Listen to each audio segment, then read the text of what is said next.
Rais wa Marekani Donald Trump amesema Marekani haikuwa na taarifa yoyote kuhusu shambulio la Israel lililolenga uwanja wa gesi wa Pars kusini nchini Iran, huku wakionya hatua kali iwapo Iran itaendelea kushambulia miundombinu ya nishati katika eneo hilo. Katika chapisho refu aliloweka kwenye mtandao wa Truth Social, Trump alieleza kuwa Marekani haikuwa inafahamu lolote kuhusu shambulio hilo lililotokea Jumatano usiku, akisisitiza pia kuwa Qatar haikuhusika kwa namna yoyote. Mashambulizi hayo yalifuatiwa na hatua ya kulipiza kisasi kutoka Iran ambayo yalilenga eneo la viwanda la Ras Laffan nchini Qatar, mahali penye moja ya vituo vikubwa zaidi vya usindikaji wa gesi ya kimiminika LNG duniani.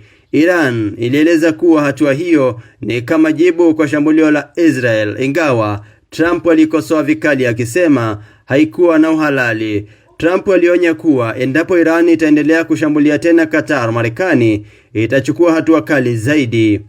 Alisema kuwa Marekani italipua kwa kiwango kikubwa uwanja wa gesi wa Pars Kusini, akiongeza kuwa hatua hiyo italenga kwa nguvu ambayo Iran haijawahi kushuhudia hapo awali.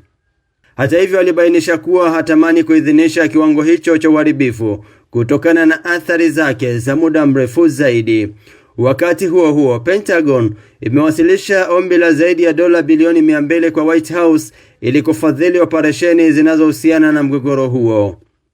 Kwa mujibu wa ripoti ya The Washington Post, fedha hizo zinalenga kuongeza uzalishaji wa silaha muhimu na zinaweza kuzua mjadala mkali wa kisiasa ndani ya bunge la Congress. Hakuna maoni rasmi yaliyotolewa na Pentagon wala White House kuhusu ombi hilo hadi sasa.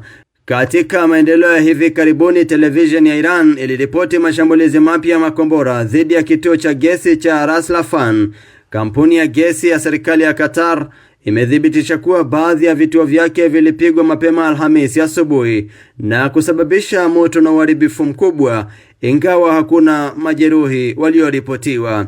Mgogoro huo unaendelea kuongeza hofu ya kuongezeka kwa mgogoro mpana zaidi katika eneo la Mashariki ya Kati, hasa ukihusisha miundombinu muhimu ya nishati duniani. Hii ni TMC News Update kimataifa.